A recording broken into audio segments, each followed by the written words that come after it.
Good morning and assalamu alaikum. Light School Al Miraj campus students are 10th class. This is chemistry lecture. We are studying unit number 1 which is chemical equilibrium. Chemical equilibrium में हम लोगों ने last time study किया था dynamic equilibrium state और equilibrium state की two type static and dynamic equilibrium, जिसमें हमने डायनेमिक इक्विलिब्रियम को डिटेल से स्टडी किया था और लास्ट हमारा पॉइंट था ग्राफिकल रिप्रेजेंटेशन। लॉन्ग क्वेश्चन में हमने इसको स्टडी किया था। लास्ट पॉइंट्स इसके रह गए थे कि जो डायनेमिक इक्विलिब्रियम होता है उसमें जो रिवर्सिबल रिएक्शन है उसके दो पार्ट्स होते हैं, एक फॉरवर्ड रिएक्शन होता है और एक रिवर्स रिएक्शन।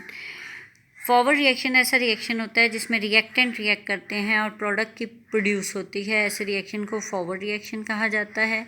और रिवर्स रिएक्शन बिल्कुल इसके ऑपोजिट रिएक्शन होता है। जैसे यहाँ पे दो रिएक्टेंट्स हैं A प्लस B, ये रिएक्ट करेंगे और C plus D product produce होगी। A and B is considered as reactants, ठीक है, और इनकी रिएक्शन से जो चीज़ प्रोड्यूस होती है उसे प्रोडक्ट कहते हैं। फॉरवर्ड रिएक्शन में रिएक्टेंट रिएक्ट करके प्रोडक्ट बनाते हैं और इसका एरोहेड हमेशा लेफ़्ट से राइट की तरफ होता है, यानी कि ये रिएक्शन हमेशा लेफ़्ट साइड से राइट साइड की तरफ होता है, ठीक है जी। यही बात हम आपको बता रहे हैं कि फॉरवर्ड रिएक्शन जो है always takes place from left to right और initially rate of forward reaction small होता है, ये हम पहले भी बात कर चुके हैं।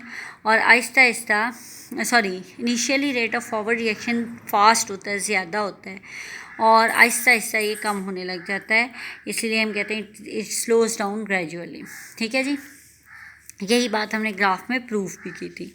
रिवर्स रिएक्शन में प्रोडक्ट रिएक्ट करके रिएक्टेंट बनाते हैं, ये प्रोडक्ट्स जो हैं वो रिएक्ट करके रिएक्टेंट्स प्रोड्यूस करेंगे, ठीक है, और ये हमेशा राइट से लेफ़्ट साइड की तरफ होता है।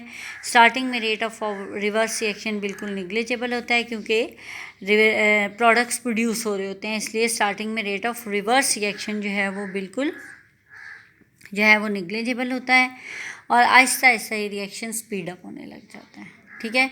ये भी एक शॉर्ट क्वेश्चन में आता होता है, फॉरवर्ड और रिवर्स रिएक्शन का डिफरेंस, जैसे रिवर्सिबल और इरिवर्सिबल रिएक्शंस का डिफरेंस पॉसिबल है आपके शॉर्ट क्वेश्चन में आना, ठीक है जी। अब हमारा लास्ट पॉइंट है macroscopic characteristics of dynamic equilibrium. Macroscopic characteristics जो हैं वो लॉन्ग क्वेश्चन में आते हैं, ये बोर्ड का बहुत ही इंपॉर्टेंट लॉन्ग क्वेश्चन है। इसमें फर्स्ट करेक्टरिस्टिक है कि क्लोज सिस्टम में होती हैं, ये हमेशा डायनेमिक इक्विलिब्रियम अचीव होता है।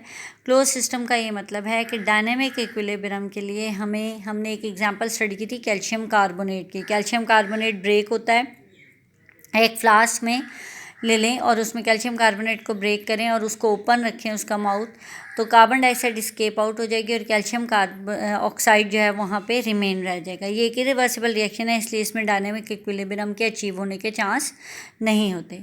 लेकिन अगर ऐसे ही हम एक और फ्लास्क ले लें और इसका माउथ जो है वो हम क्लोज़ कर दें कॉक से, तो कैल्शियम कार्बोनेट जब ब्रेक होगा तो कैल्शियम ऑक्साइड और कार्बन डाइऑक्साइड में चेंज होगा, ठीक है जी, ये डीकम्पोज हो गया और अगेन जब ये दोनों कंबाइन करके कैल्शियम कार्बोनेट बनाएंगे तो इस सूरत हाल में हमारे पास डायनेमिक इक्विलिब्रियम अचीव होगा जब डीकम्पोजिशन और कम्बिनेशन का प्रोसेस एक दूसरे के इक्वल आ जाएगा। इसलिए हमें डायनेमिक इक्विलिब्रियम के लिए हमेशा क्लोज सिस्टम की ज़रूरत है। अगर सिस्टम ओपन होगा तो मटेरियल्स रिलीज़ हो जाएंगे और इक्विलिब्रियम अचीव नहीं होगा।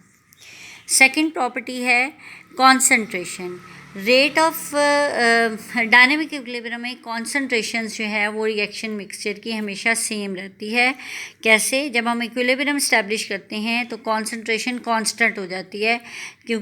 जैसे कैल्शियम कार्बोनेट को हम ब्रेक करके कैल्शियम ऑक्साइड और कार्बन डाइऑक्साइड प्रोड्यूस करें, फॉरवर्ड रिएक्शन होगा, और जब कैल्शियम ऑक्साइड और कार्बन डाइऑक्साइड रिएक्ट करेंगे तो हमारे पास दोबारा से कैल्शियम कार्बोनेट बनेगा और ये रिवर्स रिएक्शन होगा। Rate of forward reaction rate of reverse reaction के जब इक्वल हो जाता है तो इक्विलिब्रियम स्टैब्लिश हो जाता है, यानी कि speed of forward reaction speed of reverse reaction के इक्वल होगी। इस सिचुएशन में हमारे रिएक्शन मिक्सचर में कैल्शियम ऑक्साइड, कार्बन डाइऑक्साइड और कैल्शियम कार्बोनेट जो पड़े हुए हैं उनकी कॉन्सेंट्रेशन क्या होगी? कांस्टेंट होगी, ठीक है जी। इक्विलिब्रियम जो है डायनेमिक इक्विलिब्रियम, कभी भी इसमें रिएक्शन स्टॉप नहीं होता, यानी कि इसमें रिएक्शन हमेशा ऑलवेज इन मूवमेंट रहता है। लेकिन ये जो रिएक्शन होता है ये कंप्लीशन में भी नहीं जाता, जबकि फॉरवर्ड रिएक्शन की स्पीड और रिवर्स रिएक्शन की स्पीड इक्वल हो सकती है, यानी कि rate of forward is equal to rate of reverse, but in opposite reaction. किस तरह से? हमारे पास फॉरवर्ड रिएक्शन और रिवर्स रिएक्शन एक दूसरे के इक्वल तो हो सकते हैं, लेकिन ऑपोजिट डायरेक्शन में, कि रिएक्टेंट्स ए और बी दो रिएक्ट कर रहे हैं, ठीक है, सी और डी प्रोडक्ट बन रहा है, तो रेट ऑफ फॉरवर्ड इस साइड पे है, रेट ऑफ रिवर्स इस साइड पे है, दोनों ऑपोजिट डायरेक्शन पे है, बट इक्वल हो सकता है उनका रेट, लेकिन रिएक्शन स्टॉप नहीं होगा कभी भी। क्लियर? फोर्थ हमारी इसकी करेक्टरिस्टिक है कि डायनेमिक इक्विलिब्रियम जो है वो हम किसी भी इक्विलिब्रियम स्टेट को हम अटेन कर सकते हैं ईदर वे से, यानी कि किसी भी डायरेक्शन से हम इसे अटेन कर सकते हैं, बेशक हम रिएक्टेंट साइड से शुरू कर लें, बेशक फॉरवर्ड प्रोडक्ट साइड से शुरू कर लें। जैसे कैल्शियम कार्बोनेट को आप ब्रेक करें, डीकम्पोज करें, तो आपके पास कैल्शियम ऑक्साइड और कार्बन डाइऑक्साइड बनेगा। फॉरवर्ड रिएक्शन पहले डीकम्पोजिशन और कम्बिनेशन जो है वो आपके पास रिवर्स रिएक्शन है। लेकिन ऑपोजिट भी कर सकते हैं आप, कैल्शियम ऑक्साइड और कार्बन डाइऑक्साइड को आप रिएक्टेंट में लिख लें, कैल्शियम कार्बोनेट प्रोडक्ट बनेगी, तो ये कम्बिनेशन इस दफ़ा फॉरवर्ड रिएक्शन है और डीकम्पोजिशन एक रिवर्स रिएक्शन है। यानी कि रिएक्शन में be started from the reactant side और प्रोडक्ट साइड, ठीक है। दोनों सूरतों में हम इक्विलिब्रियम को अटेन करेंगे, ठीक है जी। ये भी एक करेक्टरिस्टिक होगी। लास्ट करेक्टरिस्टिक है हमारे पास इक्विलिब्रियम कांस्टेंट की, we can disturb the equilibrium and we change the concentration, temperature और प्रेशर, यानी कि इक्विलिब्रियम को हम डिस्टर्ब कर सकते हैं। आप रिएक्टेंट्स की कॉन्सेंट्रेशन चेंज कर दें, जहां आप कैल्शियम कार्बोनेट 2 मोल यूज़ करते हैं वहीं 1 मोल कर दें, ठीक है, तो रिएक्शन जो है वो उसमें इक्विलिब्रियम डिस्टर्ब हो जाएगा। टेम्परेचर इंक्रीज़ कर दें, रिएक्शन रैपिड होने लग जाएगा, प्रेशर बढ़ा दें, रिएक्शन मिक्सचर में चेंजेस आने लग जाएंगे।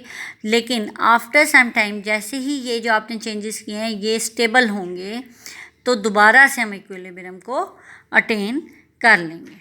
क्लियर?